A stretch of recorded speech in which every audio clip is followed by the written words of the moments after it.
Hello, everybody. Welcome to the Buyer's Blueprint webinar. We are Happy Cabbage, and today we have a really amazing guest on, Angela Pye, the brand superpower of the cannabis industry. If you don't know who Angela Pye is, shame on you. Do some research. But those who do know do not need much of an introduction here. I'm going to give you a little bit of info on Happy Cabbage, what we do, and why we are holding a webinar called the Buyer's Blueprint for those of you who have never tuned in before. And then I'm going to kick it off to Danny and Angela to have the bulk of our discussion. A couple things I want to mention up front is that we do a Q&A session at the last 15 minutes of the webinar. So at any point in time, you can use the little button down below with a question mark that says Q&A on your Zoom toolbar and enter any questions you want us to answer along the way. Some of those may be fielded in the middle of the webinar. Some of them will be handled at the very end. Just depends on how the flow of the conversation goes. You can also drop those questions into chat straight up if you want to, if that's easier for you. Does not matter.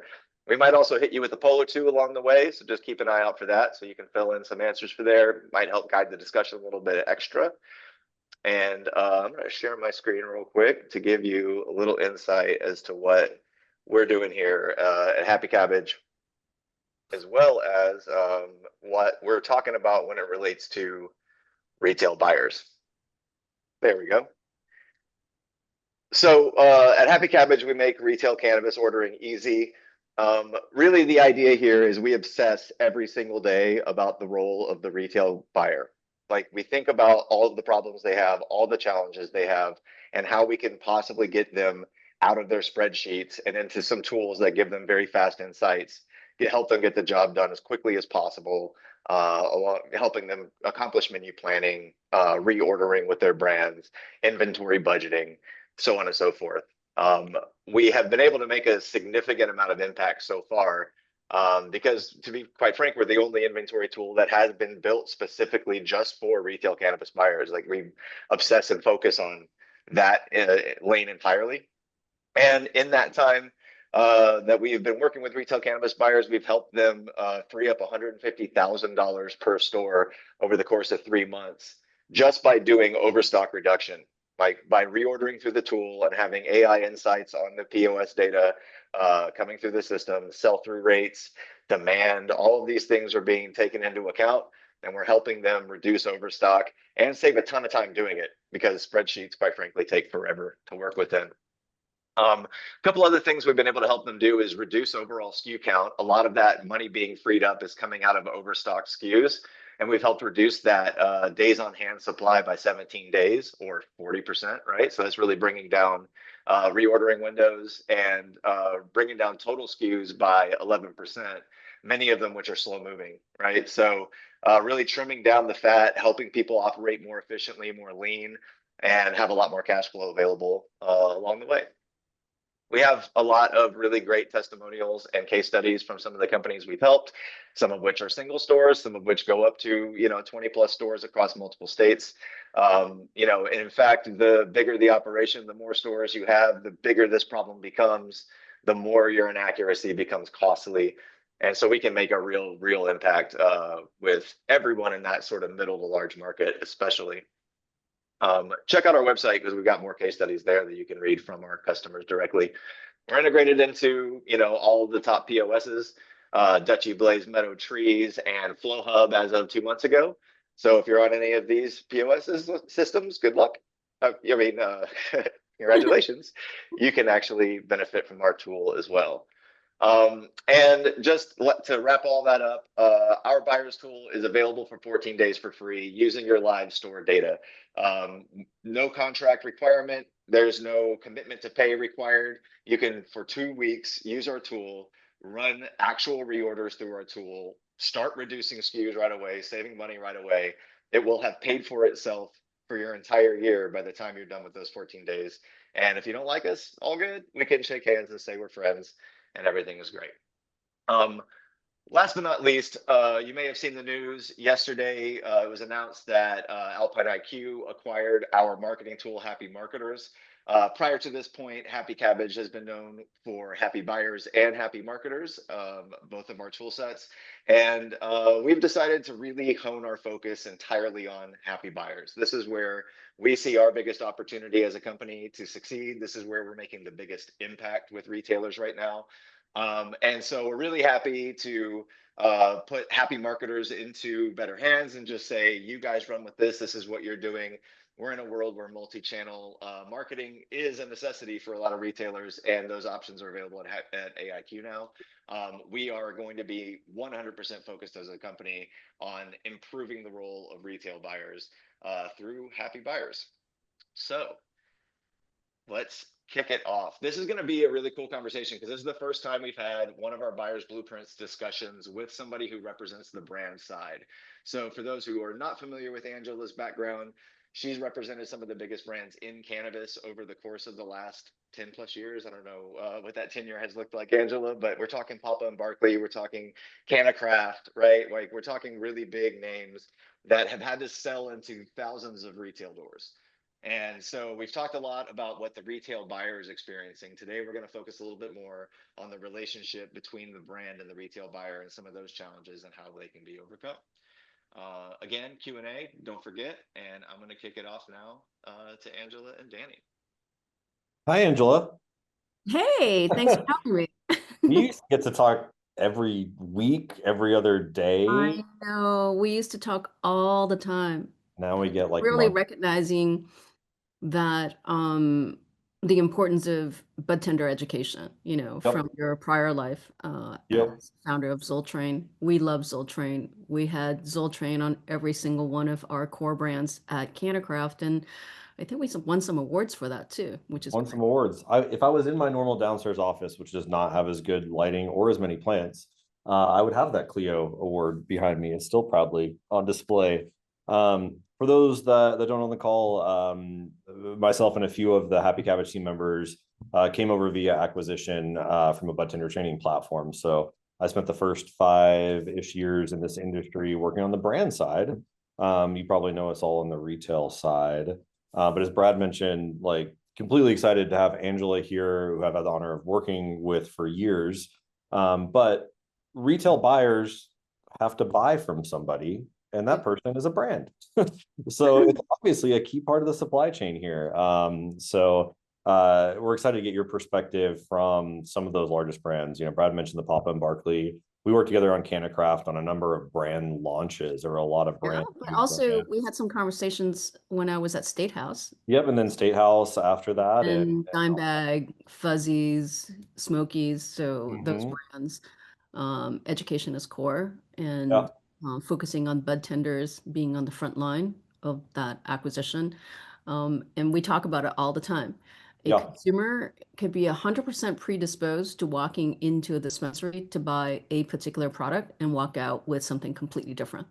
Always. And we're not immune to it. I mean, those of us who work in the industry, I go into the same stores here in my neighborhood that luckily I can walk to. I always walk out with a bud tender recommendation. I don't know if some of that is because of my years in there and I want to support them and I understand it, but no, they get you, right? Like especially the good ones, especially a good retail experience is still going to bring those 3 products onto the counter, ask some good questions, hone it down. And there's just no way you're not walking out with one of those, something you haven't tried, a new strain you haven't tried, a new product format. My favorite one, just to shout out on a product brand side, is the Joy Bombs here in Colorado. They're little Skittles, and they're 2.5 milligram Skittles. You get a little bit of sugar. You just get like a small, like the 1-to-1 CBD dose in there. That came from a bud tender. Like a microdose THC. Microdose THC. Just take the edge off. I'm in dad mode a lot, so. So do they have minor cannabinoids for functional purposes? They do the CBD and THC. The ones I get are 1-to-1. I'm a big like 1-to-1 product person in general. I don't. They might have some. They might have some CBN. Everybody's doing the sleep version of it. So I think I've seen a CBN version, but more prevalence of THCV, CBG out there. Yeah, I haven't seen that in those products. THCV outside of the Wana products is still never really hit, at least here. I'm just talking through Colorado. But THCV, I also think some of the science out the early days about like I don't even want to say this out loud because I think the science was so muddied about it being like the diet drug, right? Like, oh, the appetite suppressant and you can use it. I think like Wegovy and Ozempic took over from THC. All right, we're down a fun rabbit hole here. But let's talk about this brand retailer interaction, right? We talk about retail data all the time, sell-through rates, suggesting orders, like all the things that are built into our tool. We go through there. Obviously, brands interact with this. But there's so much talk right now, and I'm going to cut to it because I think it's the first topic. I think it's the elephant in the room. I love just like throwing it out there. We're not scared in these talks. Why aren't brands getting paid? So I love those joy bombs. I buy them. I don't know what the AR looks like for these stores, paying back that brand. But this was a problem as long as I've been in the industry, but it seems like it just keeps building and building instead of getting better. Can you talk through from your side all this great brand building you've done that just comes down to like, yeah, but then we can't pay the bills because the retailers don't pay us? Well, it's definitely very frustrating because your inventory is being sold through, right? So your cases of product that's been sent to the retailer, to the dispensary, has been inventoried, it's selling through, it's clearing out. So from a brand's perspective, you're like, okay, you sold my product, but you haven't actually paid me for what you've already sold. So it's not like it's sitting on shelf or something. And I think a lot of it has to do with how buyers and operators are not really managing the overall cash flow. Because if you have a high velocity brand or product that's selling through, that's a destination brand. It's got velocity, but you still have a lot of cash stuck in products that's not moving. So you're hanging on to that, right? So it's kind of like managing your own budget, where in the total mix of things, they're basically looking at prioritizing. Even though your product has sold, even though the cash for that product is in the till of the retailer, they're not prioritizing you because they've got other products and brands that are, higher priority, more destination brands, or they're just not paying attention. So I think it depends from store to store and buyer to buyer in terms of how they're managing their overall cash flow. So when I was at State House, I was in a great position to be able to see what was happening across our 14 stores up and down, the state of California, and managing our wholesale brands. You can see how the overall menu mix in terms of how buyers and store managers were really managing that. Yeah, you got to and privy to the conversation of, oh, okay, who do we pay this week? Yeah, there's only so much money, right? You're divvying it up. You're trying to, I don't want to use triggered words or like hyperbole to talk about this, but like it sounds like a Ponzi scheme, right? Just like, oh, I got to get more people in. I need more cash in here because I need to pay the person. Yeah, all at the same time, you're asking brands for, free fills, promo units to, we still have our cannabis holidays. So on those days, you need to have, units of products available to be able to drive those types of sales. And brands are the ones who are really paying for it. Yeah, it had to be really interesting at State House where you've got a wholesale arm. So you're selling to retailers. You've got the brand side.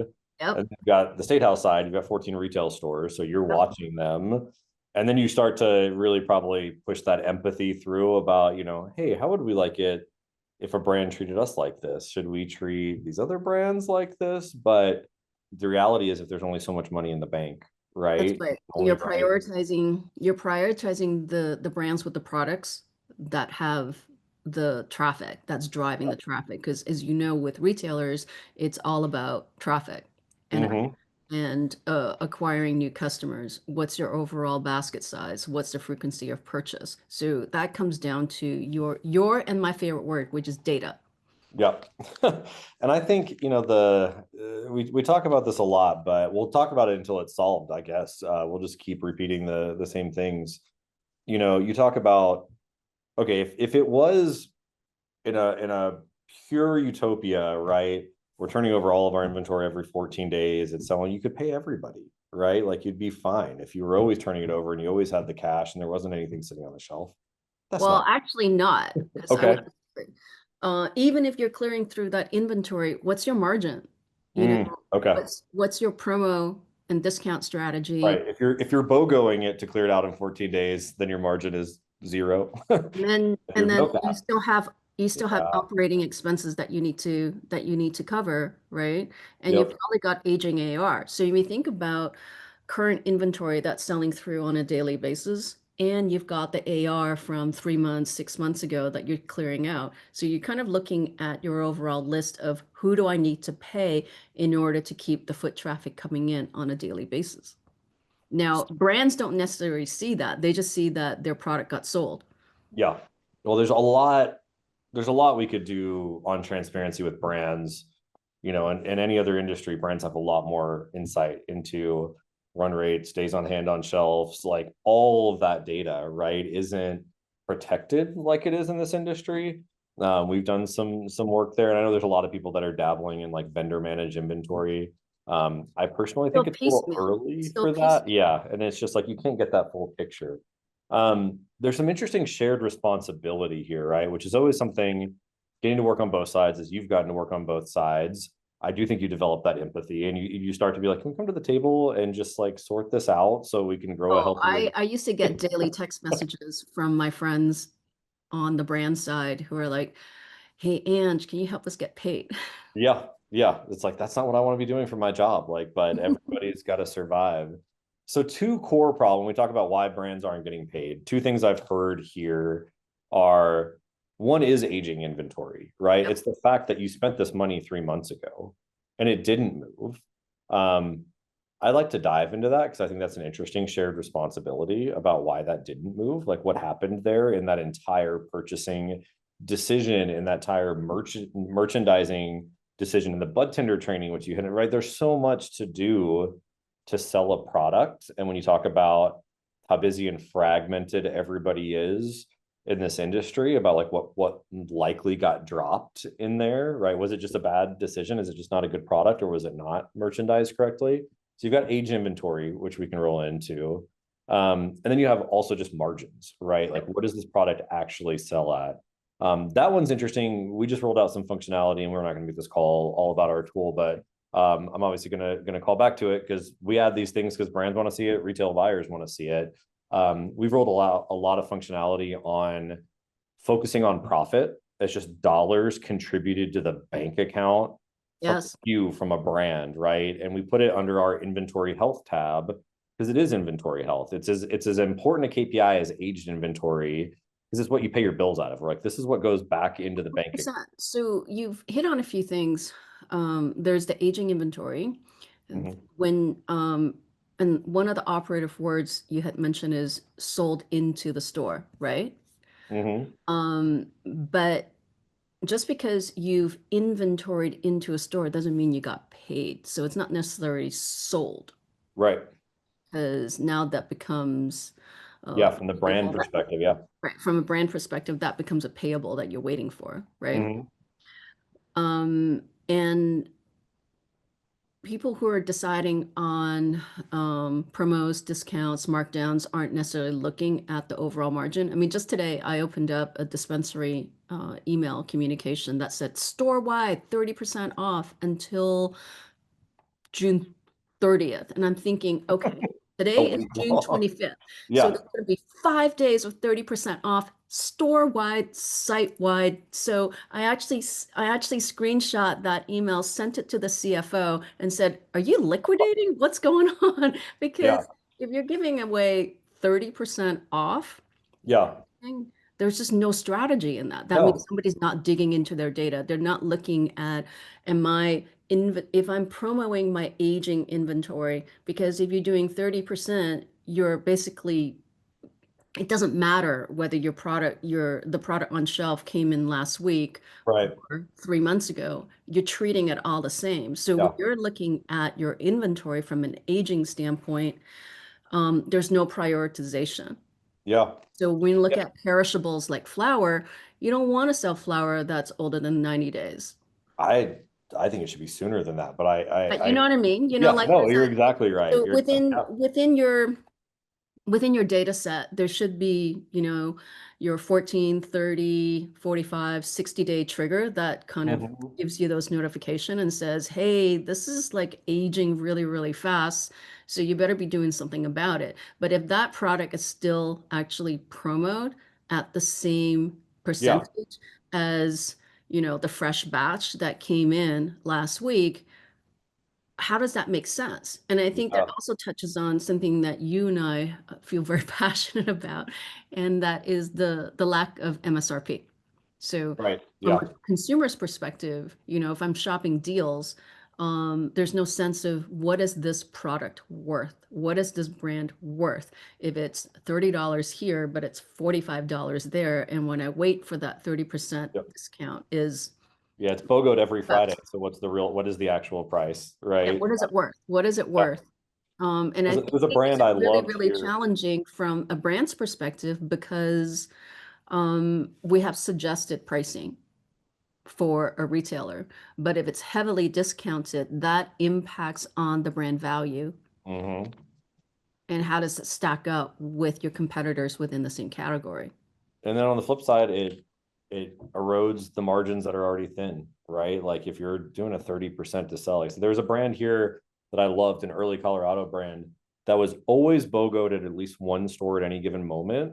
And you're like, that's the price. If in a 5 mile radius, I can always drive to a store and get this half price, Yep. that's the price. And there's no loyalty being driven by the retailers and things in there.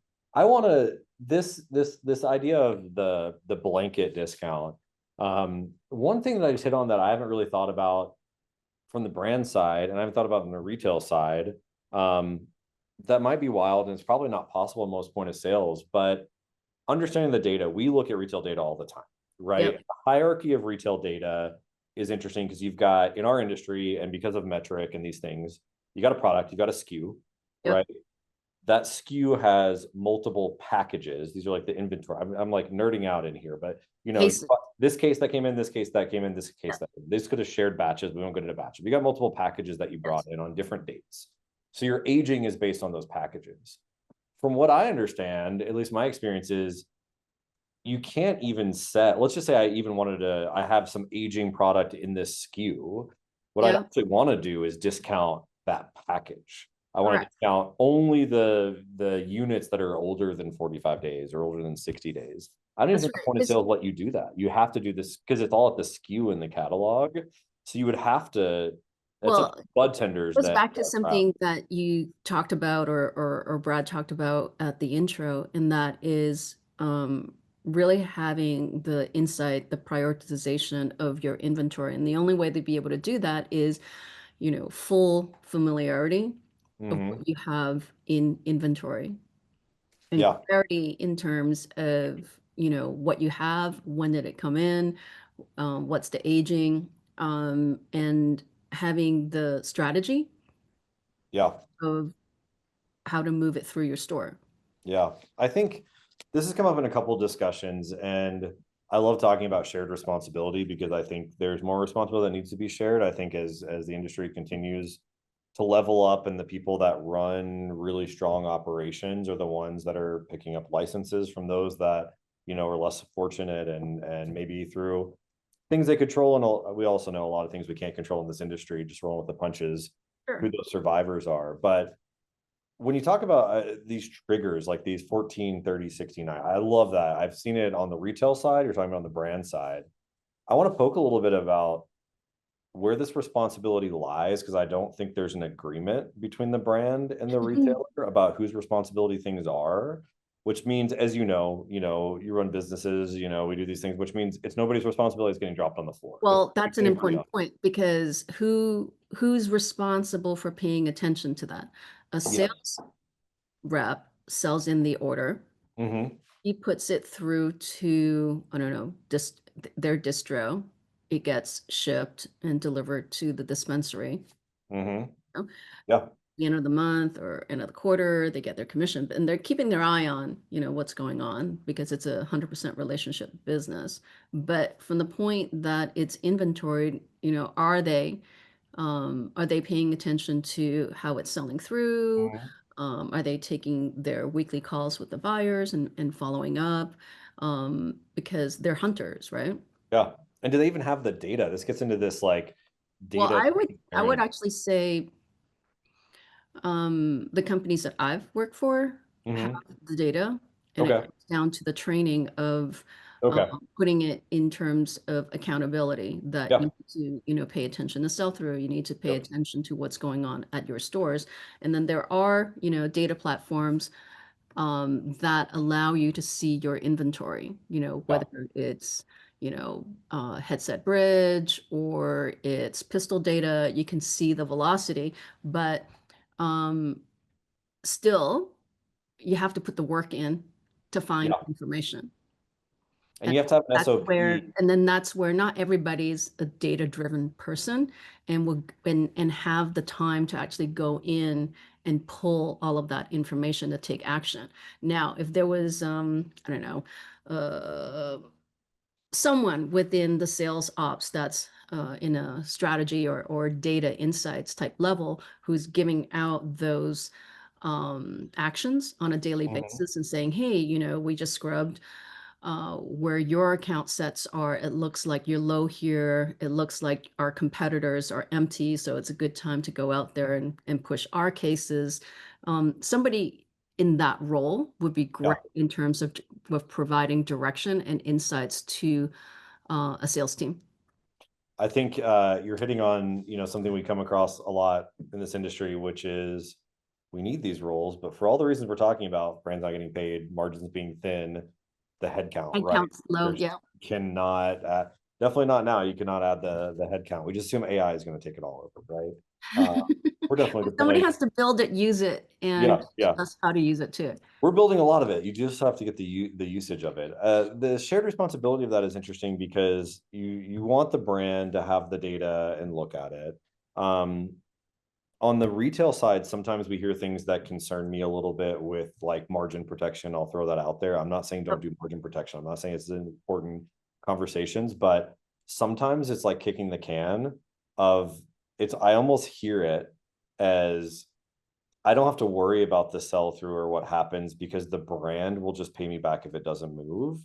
And we kind of peg that as a problem of as a retailer, you're not a warehouse or a bank, to take this on, even if you're going to get paid back in 90 days, even if you're going to take that product back. Like these are important things. You chose to carry this product, you slot it into your menu. You have some responsibility to help sell it. Now the brand also needs to step up and kind of flag things proactively to say, hey, are we merchandising this well? Can I give you some materials? Can we come in and do some bud tender training? Can we do a pop-up event? Can we do a food Oh, truck there? You know the list of a million things a brand would love all to. the foundational, um, you know, selling 101 Yeah, that you need to have to yeah, put in place. I think somebody more intelligent than me had said that retail, brands need to understand that, dispensaries, it's not their responsibility to sell your product. you're They're right. basically making it available for consumers to come in to buy it. It's the brand's responsibility to make sure that they're driving velocity and sell through. Mhm. Do you believe that? Or do you think it's like more nuanced? It's more nuanced, but I do understand because, if you're looking at a dispensary with an average unique SKU of what, 1,200 per store, or Yeah, a smaller yeah. store is 600 maybe. Yep. I was gonna say Um, it's over 500 almost everywhere we look. So right. that So 5 to you've got all of 1,200. those SKUs that are active and live on your menu, available in store or digitally. Um, who's really paying attention to that? Somebody going to go out of their way, collect all of the data, organized it in a fashion that's consumable, and Mm-hmm. actually activate Yep. conversations with their internal teams, proactively reaching out to brands by saying, hey, it's not moving. You need to do something. I think Yep. that conversation tends to be more frequent if it's with a brand partner that you've worked with over time. You say, oh, Right. these new SKUs that you drove in are just not moving.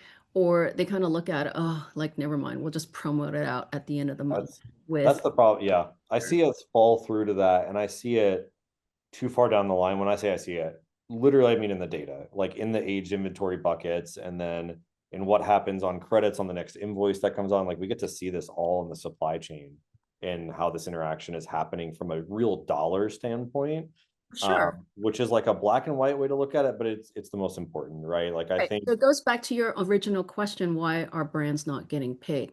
So if on the retailer side, they're not managing their inventory in an insightful way that helps protect margin, Mhm. you're over promoting product and not necessarily developing the promotional cadence that allows you to develop cash flow, and you're always in a deficit because you Yep. still have your operating expenses, then it just becomes a, you know, a red list of Yeah. who do we pay and, you know, what do we need on shelf to drive traffic. So I think that's very critical. Now, some retailers have gotten more proactive and started looking at their inventory and at the products and say, oh, these are the brands that need to be discounted at least 50% of the time. So it Mm. needs to be discounted in order to move. So those are Yep. the brands and the products that we're no longer going to stock Yep. because we're just losing margin, we're wasting resources, we're only going to be keeping the brands on our menu that don't need the heavy discount on an ongoing basis. Yep, I'll echo that. It's something that we're working on in our tool. It's one of our top requested features right now. It's something coming soon. Is we're adding 3 or 4 fields to our platform that start at the SKU level, they roll up to the brand category, even the store level in our inventory health. To support menu planning, you know, we support 2 things right now, 2 primary jobs. One is like the reordering job of the buyer, just that weekly, like I got to place this order, got to make sure I don't over order, under order, and then menu planning. And I would say menu planning is something we've been diving into and building out a lot. And those discount fields are extremely important. So things like what's the average discount the sells at? What Yeah. percentage of sales include a discount for this product? Which gives you those 2 numbers is like, you know, the average discount is 22%, but it's only on discount 10% of sales, like you're fine. The average discount's 30% and it's 80% of the time discounted, you're going to flash that red, right? And then like 100%. total dollars discounted. There's like 4 fields we have planned that will ripple out throughout the entire thing for that menu planning because you need that. We also have heard that it's kind of hard to get out of some of the point of sales to get like true. We see this on margin, we see this on profit. It's kind of hard to get this. It's a lot of Excel pivot tables. It's the thing that we're always after is like getting that answer about like. But we have a dashboard that makes it Yep. easy for me to ingest. Yep. I'm gonna steer that. I see a question here from Chris in the chat around like what actual realized, and I like the word realized here, margin percentage is required to cash flow. I'll give you some watermarks we've seen because we can see it at the store level, the brand level, the category level. We see a lot of margins. I'll also say margins have been a hard thing. We've rolled out margin features and had people come back to us say, this is wrong, this isn't what I'm seeing. And we dive into it. And we are very, very right. The reports are wrong, some including point of sale reports. So when we talk about realized margin, once again, thank you, Chris, for using that word.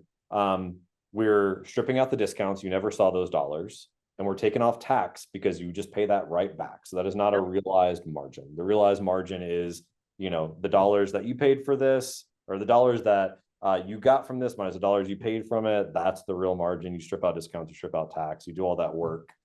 We roll that up in our inventory health at the store level. We can show it to you by category. We can show it to you by brand. We can show it to you by SKU. Really, really important KPI, right? What does it need to be? I'll say, you know, Keystone pricing would say you want it to be 50%. Like that's what it should be. It's never 50%. Low 40s right now is really good in this industry. If you're doing a 42 to 44% realized margin, you are in the top 10%. And I will say you are in the group of retailers that are buying licenses right now. So there's a tell there. You are in, when you talk about realized cash flow, when I see those numbers, they are often correlated with stores that are going from 3 to 5 to 10 to 12 locations. These are the stores that are coming to us saying, hey, we just acquired 2 new stores. Can we onboard them to the platform? And we can look into that and be like, okay, you are running a cash flow efficient business. So I would say, you know, we see ranges all over the place. Upper 30s are fine if we want to do like red, yellow, green, right? I think green is like in that 40 to 45. 45 is pretty rare. I'd say low 40s is really good right now. 35 to 40 is like fine. There's a lot of stores doing really healthy business in there. That 30 to 35, like you need to look at it. It's hard to survive there. You're running really thin. Your people are probably stressed. You don't have the head count. You know, Angela's going to mention 3 roles that you need to do this better. In that range, the things I would do are cull your menu, cut back the number of SKUs, clear out that aged inventory, cut back on your brands, look at your true brand margins, double down on the brands. There are 8 brands that are driving 80% of your dollar profit. Focus on those for a while. You have 50 brands, 8 of them are putting up 80% of your cash. Work with them, get their margins up, figure out how to do those kind of things. But the short answer there is I would say if you're in the low 40s, you're probably pretty good. I don't know, Angela, if you have That's some. your total blended, right? Yep. Yeah. That was like at the store. I'm So it's gonna be visualizing stats I see on our inventory health dashboard. it's gonna be different from, let's see, how do I, okay, so most retailers have house brands too, in terms of their own house brands. There's going to be fatigue from the consumer level where you're using your house brands to drive promotions because it's like, oh, I just don't want your house brand. I want these third-party brands, right? All they're pushing is, their own products, their own house products. And I think that's where it can erode your customer loyalty, where a customer's coming in, they want to buy a certain branded gummy. You don't have it, but you're saying, oh, our house brand is it's good. I've walked out with that house brand and been very disappointed before. Right. And then now you pissed off your customer who may or may not come back a second time, who may have been coming to your store for a year, but now they feel like you shortchanged them with what you wanted to sell them versus what they wanted to buy. An interesting thing on house brands, and I've looked at this data a bit, we often think that house brands have the highest margin, or I would say we hear from retailers that that's why they want to push it because it's the highest margin. A nuance in that data that I'll say, from a percentage margin based, it's often not the highest margin brand. From a total profit dollars due to volume, it almost is the highest dollars in, which is your core metric there. They're pushing it more, but they're discounting it more. And a lot of those house brands tend to be those like lower cost value, their value purchases. So they don't necessarily have the built-in brand preference to be able to call for a higher price. So yeah, you've got a whole lot of dynamics that's working, I don't know, for against you. I want to talk about the menu planning and just thinking about this idea of, kind of what I mentioned is if you find yourself in these lower blended margins, you're trying to get more cash flow efficient. I'll also just say, just any retail store needs to be looking at this. Everybody's got too many brands. Everybody's got too many SKUs. It's just universal.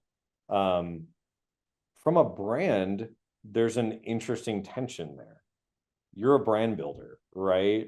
You're at CannaCraft, right? Where you've got 7 sub brands and you're launching new SKUs all the time. And it's like the most fun thing in the universe because you're creating products and you're excited about them and they're beautiful and they work well and you need every store on earth to carry them. But then on the flip side, the retailers have too many SKUs. And they have too many. This is not, I mean, okay, go back to the 1,200 unique SKUs, right? And in our industry, many brands think that they need to own every single shelf, every single category, and they don't need to. So you think about it from a retailer standpoint, they just don't have the space to be able to inventory and merchandise all of your SKUs. So now from a brand side, you've got cash locked in finished goods. Right. That's aging on a daily basis. Yeah. It's not even on a store shelf. It's in your warehouse, right? Like you got your warehouse, it's sitting there, or it's in the store sitting there. Yeah. So, you have a lot of mouths to feed. Do you think brands should be launching fewer products? Like, what is this balance here? And I'll just say again, shared responsibility, because I love this and I love this. We get distracted by the shiny objects, right? So, right now, what's the fastest moving category? I think, all-in-one all-in-one vapes and pre-rolls. Pre-rolls are Pre-rolls really, are really going hot. crazy, right? Pre-rolls have been on a crazy tear over the last 2 Right. years. So brands that have pre-rolls are looking at how many different iterations and different forms of pre-rolls and flavors to put out there. And brands that don't necessarily have a pre-roll but are, flower dominant are saying, hey, we should put a pre-roll because we want to be part of the game. And then all of a sudden, all these Want to pre-rolls. be a part of the game? We got a ton of shakes sitting around here, so we might as well. Well, and we can keep those out. Right. Yeah. Because I think that's, it's got to be hard to hear if you're a brand rep, if we're telling buyers, and I do think it's true, that they need fewer brands and fewer SKUs, and they really need to get analytical. And that doesn't mean, and I never want it to mean, that you only carry those top 8 brands. This is customer loyalty. You have to have a right menu mix, right? When we talk about aged inventory, tinctures and You have topicals, to understand your tiered pricing. yeah, you're always gonna have products that hit. You can't usually sell a case of tinctures within 90 days. So it's gonna hit, a single case is gonna hit the 90-day aging, right? But you need that. You have customers that those products are really important to add on. They're gonna come in, and they're probably not gonna come in to your store if you don't carry that, even if they buy it once. Also on the brand side, when you were talking about what was it? Which number of SKUs represent 80% of revenue? I was like 8 I was saying brands.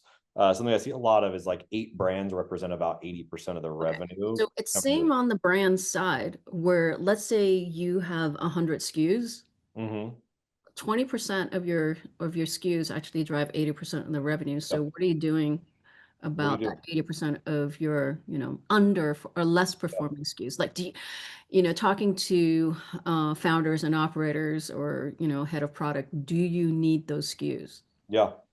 Do you think, and like I said, I'm not scared here to ask like the burning questions. Do you think part of it, and you've been in these roles, I'm not trying to accuse you of this. I've been on these roles too, building beautiful training for these products. Do you think it is because there's people in these positions and like their job is to create products? So of course that's their like blinders on motivation is like, I need to create this category. I need to create the most beautiful SKUs. I want 5 Well, to it's exist. again goes back to shared responsibility, and that is a sales team might feel that if they have more new products to talk about, they're going to have better conversations with buyers. So a sales organization, the sales team might be pushing the organization for more new products because it's easier to catch that buyer conversation. Hey, we're just launching all of these wonderful things versus having the more strategic conversations of these are our core SKUs, this is what's not moving, because that requires a different type of conversation. But if you're walking into a buyer conversation with something new all the time, they think it keeps it fresh, right? That puts pressure on the company to be constantly revving up new products, which may or may not work in its favor, or may or may not improve profitability and revenue. I always believe that you need to protect the core. What are your core SKUs? The core SKUs that really keep the lights on, the core SKUs that have the loyalty with your consumer base, and the core SKUs that dispensaries can't not purchase. I love this. I just made a connection, even to the software space, right? Where we have the same thing, sales teams and engineering teams building features because sales teams want to talk about new features and want to reach out about new features, new SKUs, new features. It's all the same problem everywhere, right? Yes. Give me something new to talk about so that I have a reason to call on. I love that. Yeah, we say that all the time, a reason to call. And I think there's a really good takeaway here that, there can be better reasons to call. There can be a reason to call about, hey, I want to talk about all these SKUs that even just hit 30 days. You might not think to talk about SKUs until they hit 90 days. You mentioned that, like flower's not fresh to 90 days. I live in Colorado. Flower's not fresh after 30 days. It's dry. Like it can barely survive 14 days here, right? So those products that get to that point are going to lead to a poor customer experience, and it's going to reflect on the brand, it's going to reflect on the store. So there are a lot of reasons for a sales rep to call a store and call a buyer that have nothing to do with, hey, I've got a new product I need to sell you. I need to help you sell the products that you've already got. I need to have an honest conversation about the products that aren't working so we can take that feedback and pull our own wholesale supply chain and say, hey, we tried that, it's not working. I'm hearing from a number of buyers here, like, let's not put the effort there, double down on these core SKUs. I think one key takeaway here, and we can blast this all over the social medias, is brands need to create fewer products and stores need to carry fewer products. Like, let's just cull some of this. We don't need 14 strain varieties of that pre-roll, right? That nobody even knows what it means anymore. The bud tender is just going to hand off and the customer is going to take what they want. Cull the menus on both sides. So there is a shared responsibility there, but it's in the best interest of everybody. Huddle around those core SKUs and make them move and optimize the entire supply chain around those. Well, from a marketing standpoint, it's super fun to come up with new products and support new product launches and create campaigns and create that kind of buzz. And a lot of marketers, really look forward to that. So it's certainly one of the industries where, as a marketer, if you really enjoy innovation and you're looking at white space within your overall portfolio and find those strategic opportunities that drive value and real revenue for your company.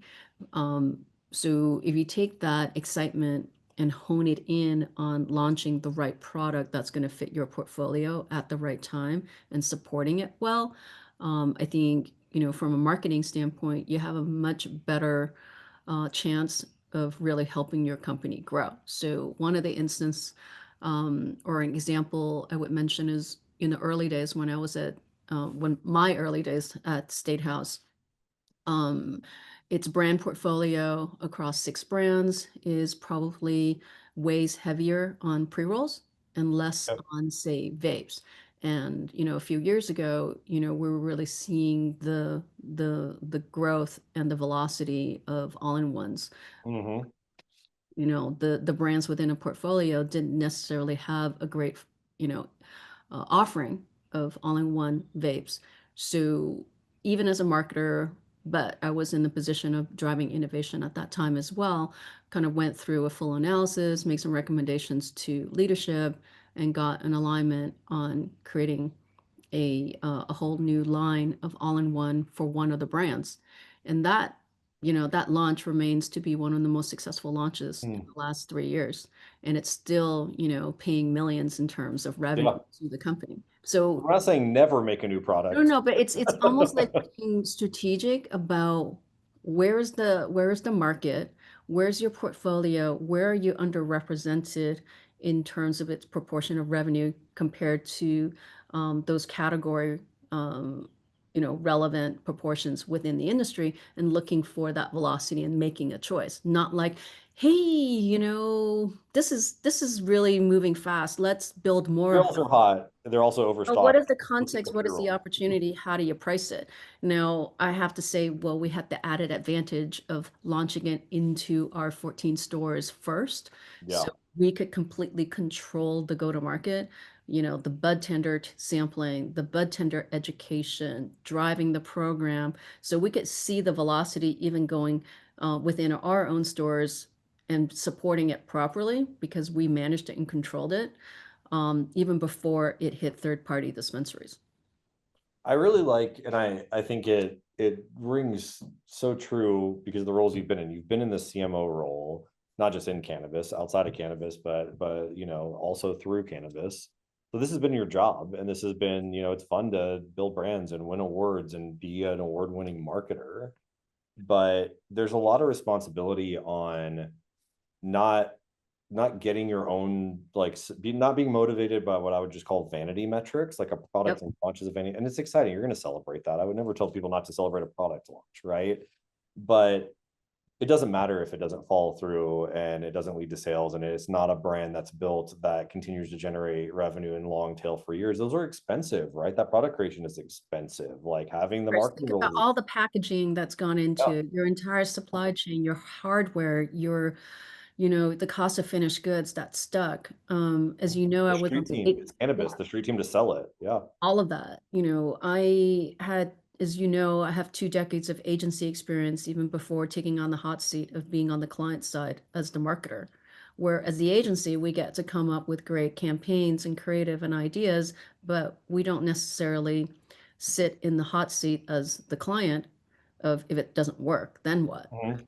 You're But done. You're out. You're already gone by that. You're on to the next 5 projects by that point, right? yeah, but as the client or as the marketer, you are accountable. You are looking at um, what's working, what's not working, and not just did we launch on time. Mm-hmm. Be accountable. I'm gonna have that as one of the takeaways here that we just flash up everywhere. Everybody in the supply chain, be accountable, right? Stores be accountable to your brands be accountable to the store. I think, some things that we've hit on here, and if you have questions, I think there's a few popping up here. I'd also encourage you, we're running low on time here. Get your questions in if you want to make this dynamic and throw something at us. Angela has just a wild wealth of experience on all things brand and on the retail side. When we Well, to reflect. that, I wanted to add to that point. Before entering the cannabis industry, I never really needed to understand supply chain. And I cannot impress upon, the audience more about how important it is as a marketer to understand supply chain in cannabis. You're going to live and die by whether you can actually bring your inventory, your product to market and keep it consistent. If you don't make friends with whoever is the head of supply chain and procurement and purchasing within your own organization, the timing, the ability to be able to purchase and making sure that you have consistent inventory and finished goods is going to depend on your supply chain Mm, and pricing. yeah, you have to know it. You have to know it all. Like it's just, and it's we don't have the roles, right? We don't have the people that you mentioned, right? Like we can't just go call on somebody to be like, oh, that's this person's job over here to go pull that data and pull that reports and tell me. Yeah, look in the mirror. Yeah, you look in the mirror. You have to look at it. Like you better put together a spreadsheet. And I think that we're just going to bang on like shared responsibility, be accountable. That the core reasons, the big elephant in the room that we're talking about that this industry is hanging on a thread because of is this AR, this extended out AR. People not getting paid. We'll put ourselves on there. I worked on And the diminishing loyalty with consumers coming in and actually experiencing your brand not at its optimal. Yeah. And if you're not talking, it's not going to be optimal, right? The steps to launch a SKU and sell a SKU, it is shared responsibility. It's not just on the brand, it's not just on the retailer. It's got to come together. You choose your partners. It's a relationship game. Like that relationship needs to be active throughout the life cycle. Like you said, at the 14-day check-in, at the 30-day check-in, definitely when it starts to go past 30 days. I see a question here about, when you have to liquidate, when it hits 90 days, like that's a failure state, right? Like 100%. hold a post-mortem with your brand partner, with your supply chain on why did this case get to its death at 90 days, right? Where it's getting returned, where it's getting credited back. Like that's a failure. It's a failure on everybody in that chain. And it's why people aren't getting paid. So figure it out, And then adjust. the worst case scenario is you get kicked out of the store. Yeah. So um, one of the um, one of the companies that I consulted with recently worked very, very hard getting into certain doors. It was doing well for a little bit, but then there was inconsistency that I won't talk about. There were inconsistencies, and I had heard recently that they were at risk of being no longer being purchased by that handful of Yeah. stores. And it's unfortunate because you think about all of the resources that went into selling into a Yeah. dispensary and then hoping for the best or not really having the right strategy to support your brand in your products in terms of selling it through. Yeah. I think there's a little, I'll just use the word tension again. There's some tension, there's some inherent conflict on the things we're talking about that are short-sighted, versus like long-term strategy of if a sales rep feels like they need a new product as a reason to call on a buyer, and then that just creates this flow of like pushing products in. But if those products go in and those products don't get sell and you get kicked out as a brand, you did way more damage in those conversations. 100%. We just And lost a significant amount of yeah. shelf. And if it's a 14 store, chain or those kind of things, yeah, that's just like, that's a death spiral in there. Chris, I saw your question on should products get returned instead of discounted out. Angela might have some thoughts on that. I would say everybody wants the product to actually sell. It's probably better to wholesale it out. Like you don't want to take it back. You don't want to ship it back. You don't have to warehouse it. You don't have to destroy it or break it down or repurpose it. There's costs there. So I think even from the brand side, they'd rather you wholesale it out at cost and just get it handled. I know, but it's so but sad to see your product on the discount table. oh yeah, or yeah, returned, and we definitely see returns through there, but I think most people want it out in a consumer's hand. On the brand side, I've, had several instances where dispensaries were not rotating their inventory properly, and they asked us to actually swap out aging inventory, and that's our, from the brand side, that's our write-off, right? Yep. So Yeah. that's that return, get it out there. Because the problem, just harp on that for a second, because this is consumer loyalty and this is everything through, is that bud tenders universally are trained to sell first in, first out, which means the oldest unit is getting sold, which means here's a statement, Brad. I'm just calling these out so that we got these cues in here. You are, as a retailer, you are only as good as your oldest unit when you're selling. Oh, that's interesting. That should be a post. Yeah. You're only as good as That, your oldest that kind of comes from theater, actually. Your theater performance is only as good as your worst actor. Right. Yeah. Your menu is only as good as your oldest unit in there. Because if I walk in and there's a product that you just took in 3 days ago, but you got one that's 96 days old and it's a pre-roll, that's what I'm walking out with. Yeah. That's how you turn over your inventory. So you need to either be very clear with people that they're getting a discounted old product, so you set expectations, or to your point, Angela, like turn that over with the brand and say, neither of us want to sell this. It does not reflect well on any of this.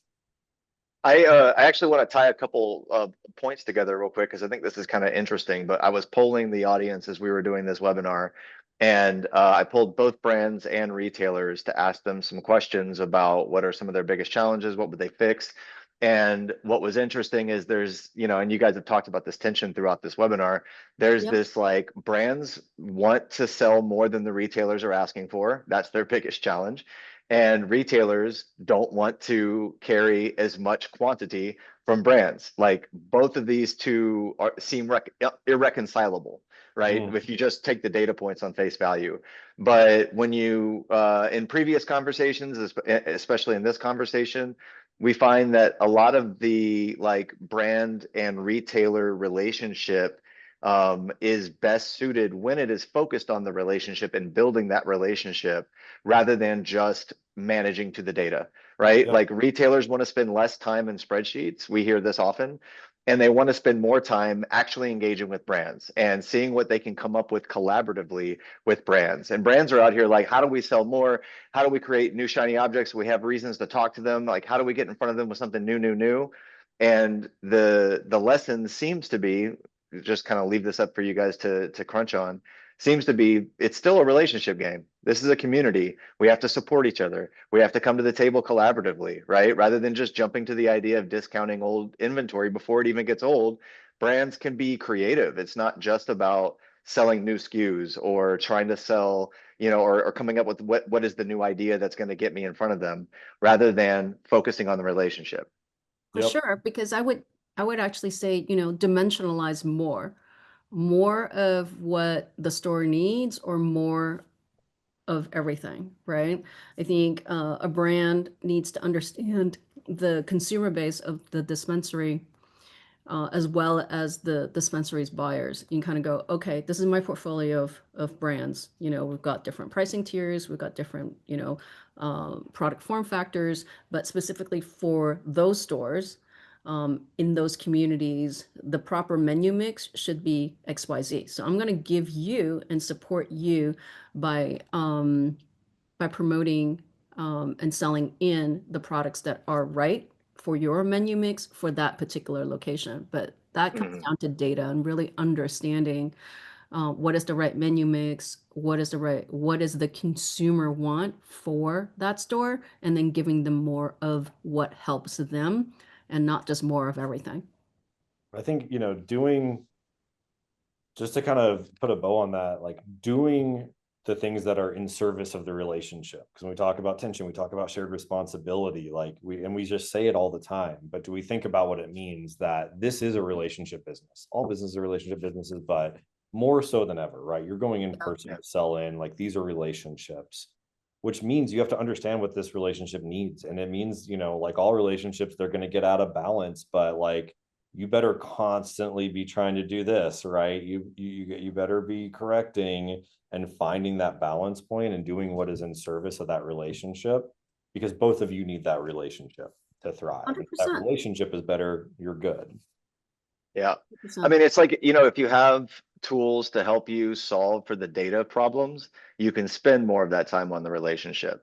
And if you're a retail buyer and you would like to try Segue, Brad. How do you like that segue, right? If you're a retail buyer and would like to try Happy Buyers out for 14 days for free, we've got a trial available on our website that you can sign up for today with live store data and start making all of those decisions right away. Free onboarding, we are going to take good care of you, make sure you know how to use the tool, because we know if you use it, you're going to end up becoming one of our customers, most likely. We've got a pretty high rate of happy people on Happy Buyers, right? So anyway, I just want to say thank you so much to Angela for your time, for joining us. You can see her contact info there if you want to reach out to her and start doing some good work with her at Point Brand. Angela, you're just like top Yeah, 5 Angela, favorite people in the entire world. So, you know what I mean? Cosign. Angela, give a quick pitch on the work you do. I think for anybody on this call, that branding on either side, marketing on either side, right? Self-awareness comes from experience. And I think what you hear here is how self-aware Angela is and how she operates. And when she's raising her hand to say, here's what CMOs do wrong. Here's why CMOs can get excited by this and want to go launch brands. But understanding that supply chain, bringing that grounding there. Angela, talk a little bit about some of the work you do there, and then we can wrap this up. But I think it's so rare to have somebody so self-aware in marketing. Yeah. Well, I'm very lucky that I think I'm very well trained even before coming into the industry, and understanding the business of the companies and the brands that you represent, understanding the business of who your customers are, you know, from the dispensary side, what are their pain points, and how you can offer solutions. I think, you know, when we think about that self-awareness, the thoughtfulness, the consideration, really comes down to being strategic in terms of doing what you do and executing as flawlessly as possible, and looking at the overall importance of progress every single day, progress over perfection, progress, little steps that make it better in that relationship. But in terms of my work, you know, as a CMO, I basically help build brands, I build teams, and I like doing things that haven't been done before. And much of what I do is very much relationship and data driven. So right now, I work for myself and I'm consulting with a number of brands across the US. And I love supporting people to do great things and to support our industry that's still in its second inning. I love it. Work with Angela, people. If you have those needs, we can't recommend her from personal experience. And I think this conversation stands for itself on her perspective. Absolutely. Thank you so much again for your time, Angela. And thank you everybody for joining. We're going to be sending out an email afterwards that will contain a link to this so that you can access it and share it with people in your network as well. And then we will see you on the next Buyer's Blueprint. Thanks so much.